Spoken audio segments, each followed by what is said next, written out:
Outrigger Laguna was host to a meeting about the long-term ramifications of eating shark fin soup, not just to your health but also to the sharks around the world. The conference was hosted by some of the local heavy hitters in the green community, working alongside Phuket's restaurateurs, drawing attention to the serving of shark fin soup here and around the world.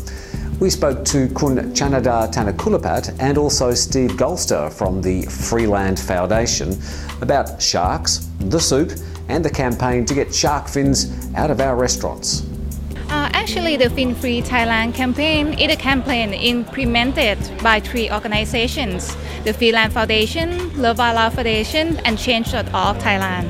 This campaign is not only aimed to encourage the consumers to stop consuming shark fin, but also encourage the businesses, especially the hotels and restaurants, to take off the shark fin off their menus, to show the responsibility to the environment in the shark conservation as well as the health of the consumer. Sharks are very endangered, so every time you eat shark fin soup, you're contributing to that. And secondly, sharks are top predators, which means they absorb mercury in the system.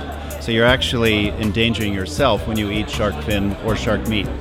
Actually, there's a very small percentage of people that eat it, but unfortunately, some subspecies of sharks have gone down by 99% in the last 50 years. So it just takes a small percentage of, say, China's population or Thailand's population or even tourists coming to Phuket to cause some damage. There is some hope, though. Like the Chinese government just announced that they would ban shark fin soup from all state banquets over the course of the next 2 to 3 years. We'd like to speed that up a bit because sharks don't have much time. The senior officials are responding to public outcry.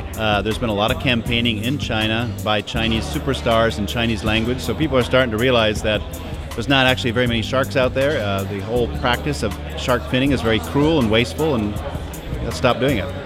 Having eaten shark fin soup once in China, I thought it tasted a bit like rubber shoes in dirty water. And not a lot of taste and nothing to get excited about. But 1.3 billion Chinese would probably disagree with me. But shark fin doesn't taste a thing. The good taste that you got from eating shark fin soup is the soup. It's everything from the soup. It's not shark fin. And why do you want to eat poison? You are eating poison with no taste, and it's expensive. Why do we want to pay money to eat something that is bad for your health, bad for your environment, and bad for the next generations? To get shark fin soup off the menus of the world is a two-pronged attack, from the consumer level and also the restaurant level. And Phuket was seen as an ideal place to trial this fin-free campaign. A lot of 4, 5, 6-star resorts have taken shark fin off their menu. Some have not even announced that. Some still have it on there. A lot of restaurants maybe in town have it, are still serving to busloads of tourists that are coming in who can find it cheaper here than they can back home. So what we're trying to do is work with the champions, like we are here right now at Laguna, Outrigger, and other hotels that joined us today, to basically speak together with a louder voice across Phuket. And then, frankly, as a regional campaign, we want to use Phuket as a model.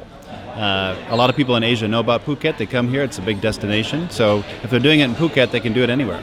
The ocean is very beautiful. People come here to dive, to see the sharks. And I think it generates millions of baht a year for this diving industry. So I hope that with the support from the governor of Phuket town, the stop of the shark fin soup businesses in the town would be successful in the near future. We are start at the demand, which is the consumers. But also we also hope that if there will be no suppliers, like could be the market or the hotels or the restaurants, if they stop serving that, it also helps. So we are working on 2 ways, the consumer and also the businesses. So the demand and the supplies. We're talking about all sharks. The problem with shark fins is, once you cut it up and put it into your bowl, you have no idea where it came from. Unless you could do DNA analysis, nobody's really going to do that. So this is all about stop eating sharks altogether for a long time, because they really have to rebound, and they're really important to the ecosystem. We need sharks. They're like tigers in the forest. We need sharks in the ocean. Yeah, it's difficult. We accept that, but it's challenging. But I think that people are changing. People are starting to be concerned about the environment. Is it their future? Is it the future of their children? And they start to say no. They know that shark finning is very bad. They know that it's no good to their health. They start to change their perception and also the pressure from people around them, looking at them that consuming shark fin is not good, it's not cool. That could help. To find out more about the campaign to stop the serving of shark fin soup and the fishing to extinction of sharks around the world, go to finfreethai.org or freeland.org. Thanks for watching.